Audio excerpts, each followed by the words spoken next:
Hey guys, Darren Asbury here with Revital Outdoors, bringing you another exciting podcast. Tonight we have another winning podcast. Mr. Tater Reynolds himself. We just talked to this kid like a week ago about Toledo Bend. He had a very successful tournament last year. He's a hammer on Toledo Bend. We talked to him about what he thought the tournament would be won on, what he was going to do, and then he goes out and drops almost 28 pounds and wins the tournament. So congratulations to Tater. He's now a member of Team Revital Outdoors, and we're very excited to have him on board. We're going to bring him in just a second. But before we get started, we just want to say thank you to all of our subscribers to our YouTube page. If you haven't already, go ahead and hit that subscribe button. This will notify you when all of our content is dropping. We're going to be interviewing anglers like Tater and other anglers as well in the BFL for all the divisions, both pre-tournament and post-tournament. So go ahead and hit that subscribe button. That way you get notified when all of our content is dropping. If you've never heard of Revital Outdoors, be sure you check out our website, www.revitaloutdoors.com. We're a premium CBD company, THC-free, made right here in America. We're actually accepting pro staff daily, so if you're an avid outdoor enthusiast like ourselves, be sure you check out our website. Our products are great for all outdoor enthusiasts to help you stay more comfortable, sleep better at night, reduce your anxiety, all the different things, all the different elements to being out in the field. Make sure you check out our website and then follow us on social media. That's going to be Facebook and Instagram. But without further ado, I'm very, very excited about this podcast. Let's go ahead and bring in the hammer, the newest winner, Mr. Tater Reynolds. How you doing tonight, buddy? I'm doing good, Darren. Good. So I got to see it, man. Where's the hardware? I mean, you pulled it off this weekend. There it is. I keep it close. I would too, man. I'd sleep with it. I'd take it to the shower. I'd take it on the road with me. Like, trophies are hard to come by. W's are not easy to do. So first and foremost, congratulations, man. It's just awesome to see you pull that off. I got off that podcast with you last week, and Kyle Smith, the CEO of this company, he called me and he's like, man, that kid's very confident on Toledo Bend. He kind of knows his stuff. That was a very smooth, awesome podcast. And, dude, you pulled it off. I mean, yes, wow. Yes, I was very fortunate and blessed to catch what I called and, pull off that W. For sure. So, well, man, walk us through it. Let's start with practice. What happened in practice? How many days did you spend on the water? How many casts did you make? How many hours, Did you have them dialed in? Like, what just happened? Well, I actually didn't even practice that week. The weather was bad. Had a lot of cold, a lot of windy days. I didn't even go. I think I went the weekend prior, and caught them good. Was feeling really good. Almost every day I've been catching in the 20s. So I was feeling really good. Just hoping I was getting the 5 right bites. Okay. So did you find a pattern out deep? Did you find them up shallow, or were you doing both things? I was out deep. I'm out there in that 25 to 35 foot range. Caught them on what I told you I was going to try to catch them on. Crankbait, A-rig stuff. That's what I caught all my fish on. That and a 3/4 ounce spoon. Perfect. So, all right, walk us through tournament day. What boat number are you? I think I was 106. I was almost at pack of the pack. I think we have 134 boat fields, so I was right there at the back. Okay, so late weigh in. You weighed in at what, 4 o'clock? 4:15. 4:15. So you blasted off, went to your first spot. How long before you put that first keeper in the boat? It was probably about 25, 30 minutes till I got my first Really? keeper. I think it was a 3.5 pounder. I fished for about another hour. Ended up catching another 3.5. And then it was slow. I mean, I didn't really catch much until about 10:30. I think it was like 10:30. I had just them 2 fish in live well for around 7 pounds. And from about 10:30 till about 1:30, 2 o'clock, I mean, it was just fish after another. I think I had 7 pounds. That was what I had in my bag. And I had the 2, better than 3.5, 3 3/4 to go with them. But I think 2 of the 7s I had like on back-to-back casts around 10:30, 11 o'clock. So I was feeling good then. So you went at like 10:30, 11 o'clock. You went back-to-back 7s. Yeah. Oh, yeah. Okay. Walk us through that. Let's just fast forward to 10:30. You already got a limit in the boat. You go back-to-back 7s. Like, what number of spot was that for you? Was it your second, your third spot? What were you throwing? We got to know. I think that was my third spot is where I caught the back-to-back 7s. I pulled up there, and man, I could just see them on my Garmin electronics. I could just see they was there, and I fire a rig out there, and I catch that first 7. I get her in the net, and then get her in the live well and everything, and then fire out there again. Bam, another 7-pounder. I was like, oh yeah, it's about to go down. It's an exciting feeling. I mean, I've gone back-to-back 7s a lot down here in Florida, but they've been mudfish. So you're catching largemouth, you're catching what you can weigh in. So at that point, you catch those back-to-back. You got 14 pounds and 2 fish. How much weight did you have at that point? I want to say when I finished out my limit right then, I had around 23 and a half, 24 pounds. And then, later in the day, I culled out one of the 3.5s I had earlier that morning. I culled it out with another 7. That pushed me up there to what I had. Okay, fantastic. So A-rig seems to be a predominant bet you keep talking about. Is that what you caught all your keepers on, or? Yes, sir. Like I said, I caught most of everything I had on that. I think 3 out of the 5, the 3 7s come on A-rig, and then the 2 smaller fish I had, say 3.5, 3 3/4. I don't know exactly how big it was, but they come on a 3/4 ounce spoon. But yeah, my bigger fish, they was coming on that A-rig. All right, let's talk rod and reel setup and everything. Without giving too much away, what'd your A-rig setup look like? I actually, I'm throwing loos.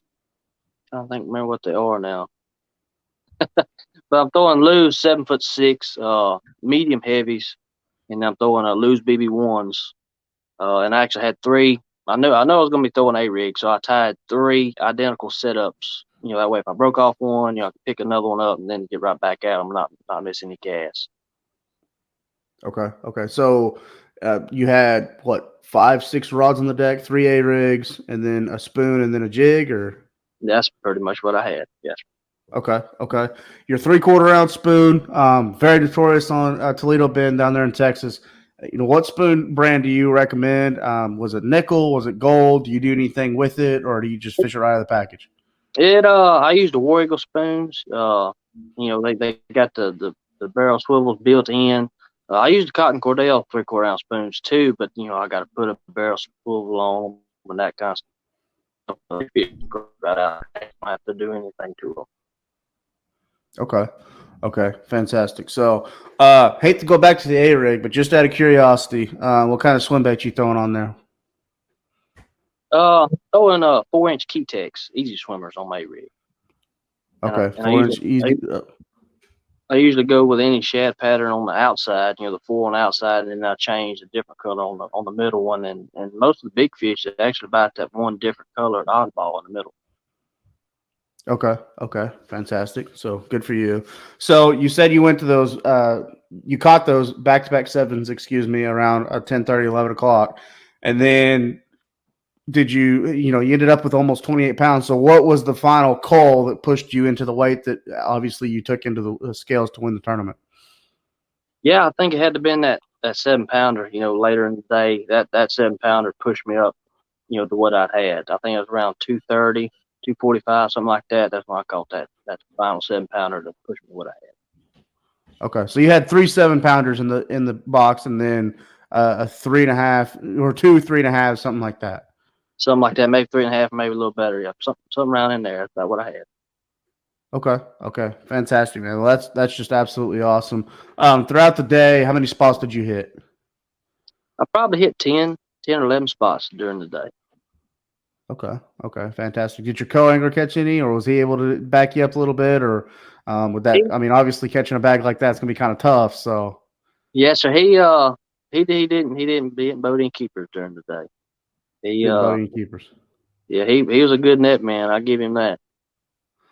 For sure. So, well, to all you co-anglers out there, it's really hard to back up a stick like Tater on Toledo Bend. I can tell you that he was fishing deep, probably relating to brush piles.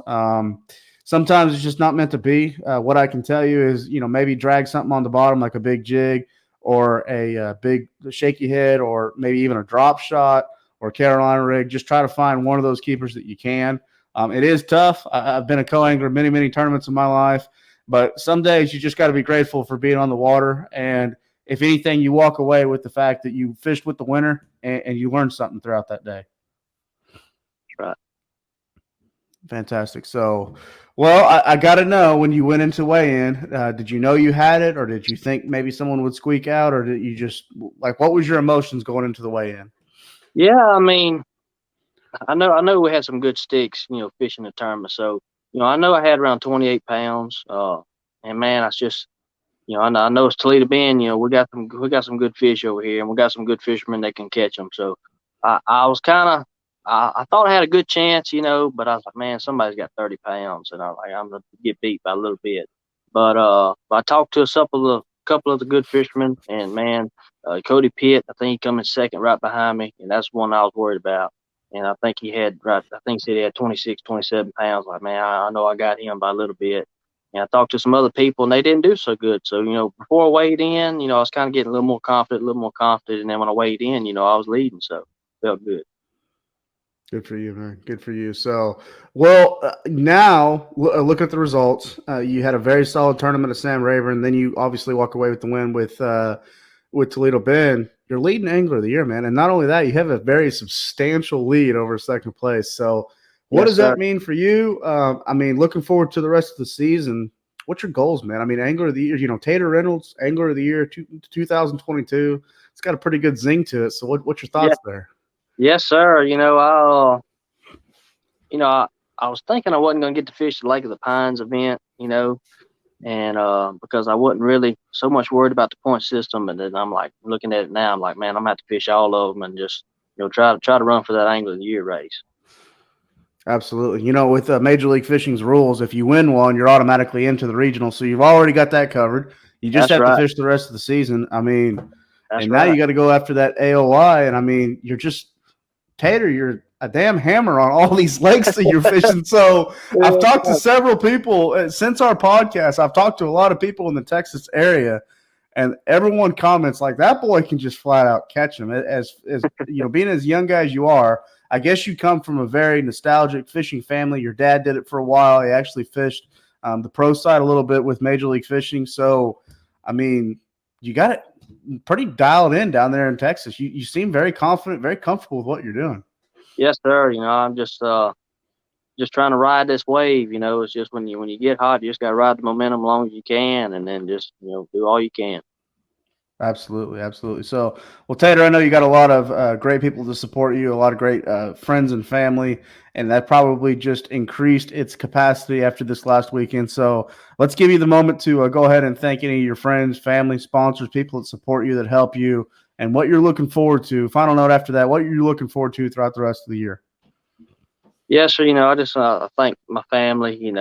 My dad, grandpa. They've all really instilled fishing in me really hard. And my dad's taught me a whole lot. That's pretty much the fisherman I am today. I owe 90% of it to him. He taught me everything he could. And I just took it a little bit further, and just, man, I'm really doing well, and I'm happy for it. Uh, my grandpa. I'm actually in between boats right now, so that BFL tournament and the few tournaments I got coming up, I'm actually using his boat. So I got to thank him for letting me borrow his boat and do that. All my family, friends, they just support me so much. Every time I make a post or anytime I'm going to fish a tournament, they're always there, rooting me on. So I thank them so much for that. Just got finished signing my contract for Garmin. My new boat. I got Camus as well. My new boat should be coming in the next 2, 3, 4 weeks, so I'll be equipping it out with Garmin. Uh, Now I got y'all. I got Revival Outdoors. I just picked y'all up. I'm glad to be part of the team with y'all and everything. And so, yeah, I'm gonna try to fish all I can, represent everybody the best I can, and just see what I can catch. Absolutely. Tater, you got a great head on your shoulders. You got a great mindset. It's really awesome to see how strong you are with your family. You come from a fishing family, and more than just tournament fishing, they got you in the outdoors. They got you raising right. So that's just a really great thing. For all the parents out there that are watching this, please take your kids fishing.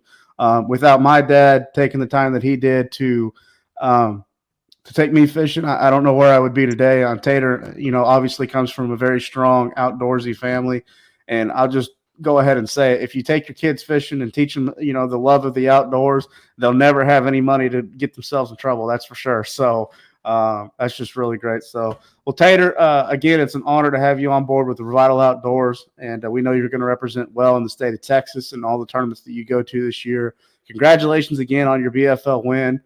I really have to come out and say it. Like, I don't think that's going to be your only W for this year, whether it be in the BFLs or another a local tournament you're fishing on, Sam Rayburn or Toledo Bend. I think you're going to be victorious again this year. So we just really appreciate you taking the time to come back on with us. And I know we had a quick turnaround there, but again, congratulations. And I know your family is very, very excited for you, and we are too, for sure.